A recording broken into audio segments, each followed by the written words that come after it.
Something that I've always struggled with as a leader is the creeping, unspoken burden that is placed on me to be superhuman.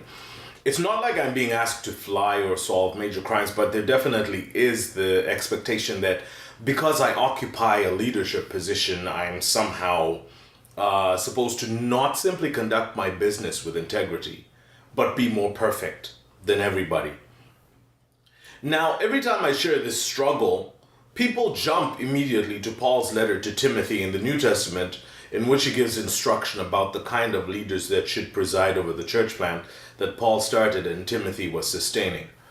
You can find his thoughts on the matter in the 3rd chapter of the first letter to Timothy. In fact, you should probably pause this video right here, read the passage, and then when you're done, come back and watch the rest of it. That's right.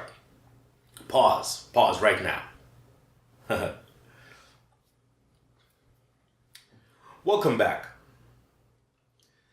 At first glance, I can honestly see how the creeping expectation on me as a pastor is to be superhuman, because honestly, who can check all these boxes for leadership?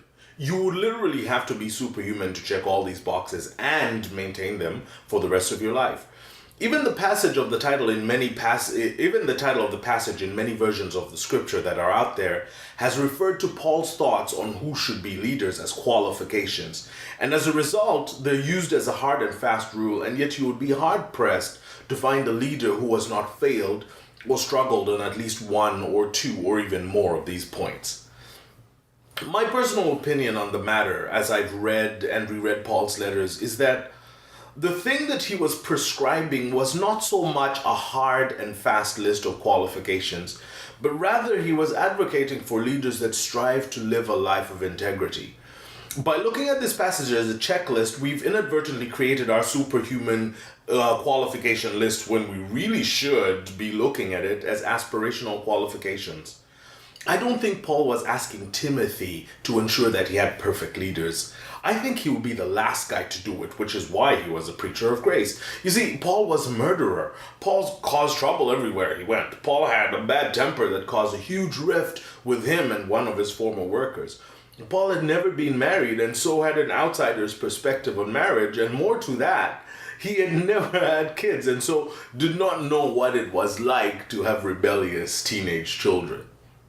So, if he, a flawed person without a complete understanding of everything he was writing about, was one of the leaders of the church in his day, I'm persuaded that he was not writing this as a list of pre-existing qualifications that had to be met prior to leadership appointment and perfectly maintained thereafter. Instead, I think that these are his general thoughts about leadership that help to paint a picture of a person of integrity or in pursuit of it.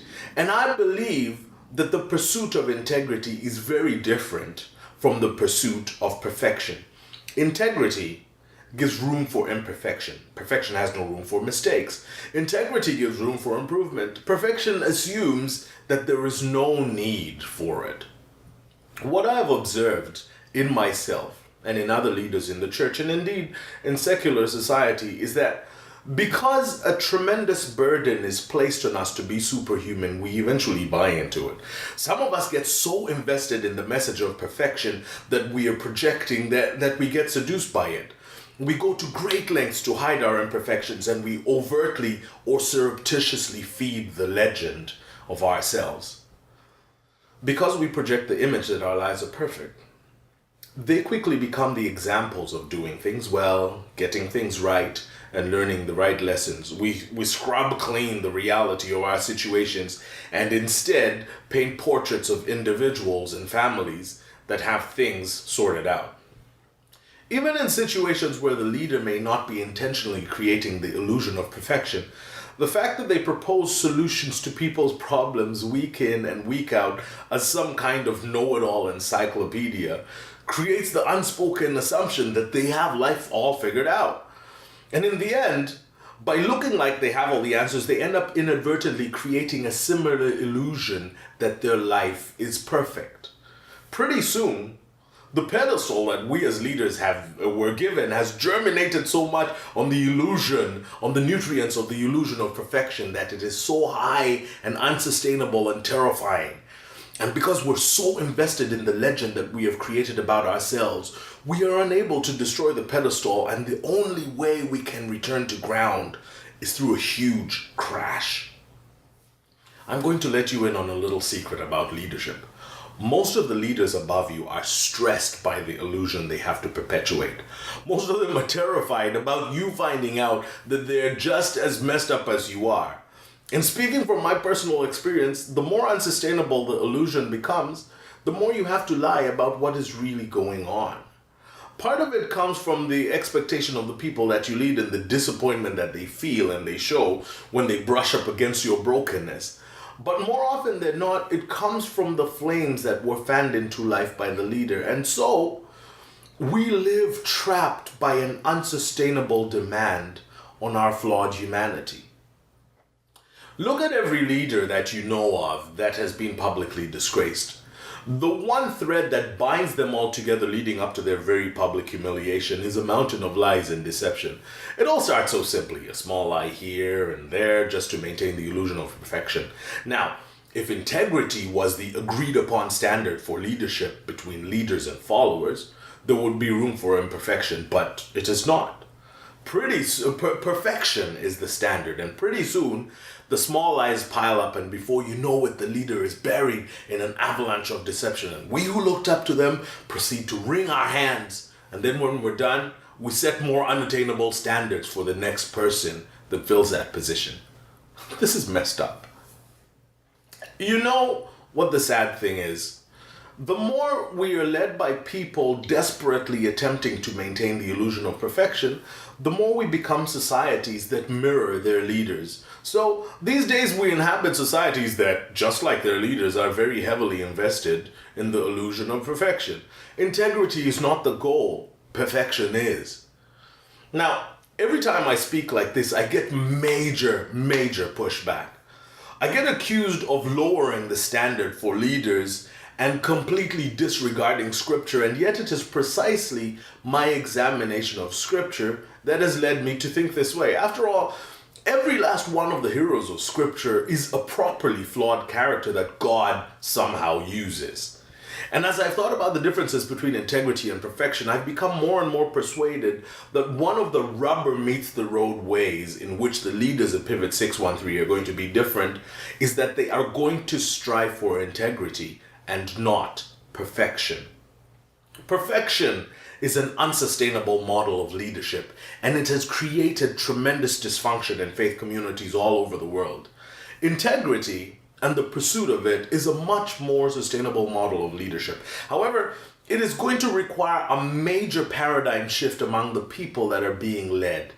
You are going to have to accept that your leaders are not perfect, that they're flawed, and that they will make mistakes. This is huge for most people because they hold their leaders to a standard of perfection and not integrity. Pursuing integrity means that you are open and honest about your failures in order that you may do better.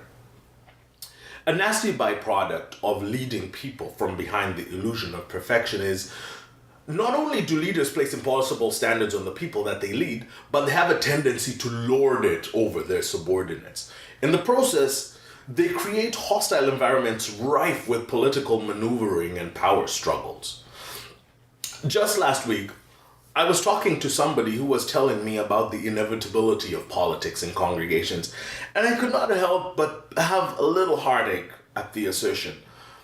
I refuse to believe that leaders who pursue integrity instead of perfection will inevitably precipitate dysfunctional communities hampered by meaningless and hurtful internal politicking. I am persuaded that there has to be another way, a better way. And I think that the answer lies in something that Jesus said to his disciples as he was trying to get them to understand the paradigm in the movement that he was setting up. He was trying to help them understand that the paradigm would be different. Here's what he says to completely deconstruct their way of thinking. Here's what he says. You know that the rulers of the Gentiles lord it over them and their high officials exercise authority over them. Not so with you. Instead, whoever wants to become great among you must be your servant, and whoever wants to be first must be your slave, just as the Son of Man did not come to be served, but to serve and to give his life as a ransom for many. Jesus is basically saying that the model of leadership that you have seen and observed in the past, and yes, lived under, is broken.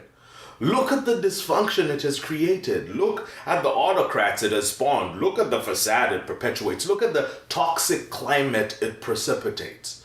Not so with you. This movement, this kingdom that Jesus set out to establish is so radically different that the people who desire to lead in it have to take on the nature of a servant. You have to take on the attitude of a slave. And Jesus takes it to the next level by making his own life the sermon illustration. Look at me. I'm going to lay down my life for you. I'm going to become your slave. I'm going to become your servant. I'm going to take on your sin. I'm going to take your place, not only because I love you so much and I would do anything to demonstrate it, but also because I want you to follow my example. This is completely upside down thinking. This is completely and 100% opposite to everything we see and are taught about leadership. And yet this is our charge, and not simply an idealistic or theoretical proposition, but one that Jesus expected his followers would take seriously.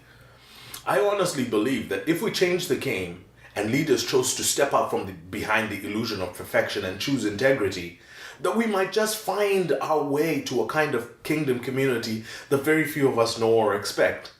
It is my persuasion that if servants led churches and communities instead of lords and kings, the politics that makes companies, communities, and churches toxic would be washed away in a river of humility and servitude. It is because of this persuasion that we who lead at Pivot 613 are going to make every effort to do so as your servants. More to that, we will not spend time or energy feeding the illusion that any of us privileged to lead this community are perfect. Instead, we will strive to lead and live with integrity. And where we struggle or where we screwed up, we will be transparent. What I found as I speak to people about the things we're persuaded about at Pivot 613 is that it is not difficult to get buy-in at an intellectual level. The real difficulty comes when you have to move it from a mental persuasion to a reality that is lived out. And on this particular issue of leadership, I've discovered that part of the reason why people struggle to move from theory to practice is because there is simply not enough self-examination about what needs to happen where our individual attitudes and wrong thinking about leadership are concerned. And so it is important to ask ourselves a few serious questions in order to do the self-examination and start ourselves down a different path where the leadership we practice and the kind of leaders we expect are concerned. The first question is this: are you okay with having broken and flawed leaders that are honest and transparent with you, or do you prefer to have leaders that hide behind the veneer of perfection? The second question is this: what do we need to do individually and corporately to give permission to our leaders to step out from behind the illusion of perfection into the light of integrity? What do we need to do? The third question is this: in what ways would your church, your community, your company be different if it was led by a person with the attitude of a servant rather than the attitude of a boss or a lord? The fourth question is this: how have the models of leadership that we have tolerated, lived, and worked under conditioned us to accept dysfunctional communities as a reality? And here's the fifth and final question that I'd like you to ask yourself. What do we need to do to ensure that the leaders we choose for our communities are not lords and kings, but servants and slaves, just as Christ was?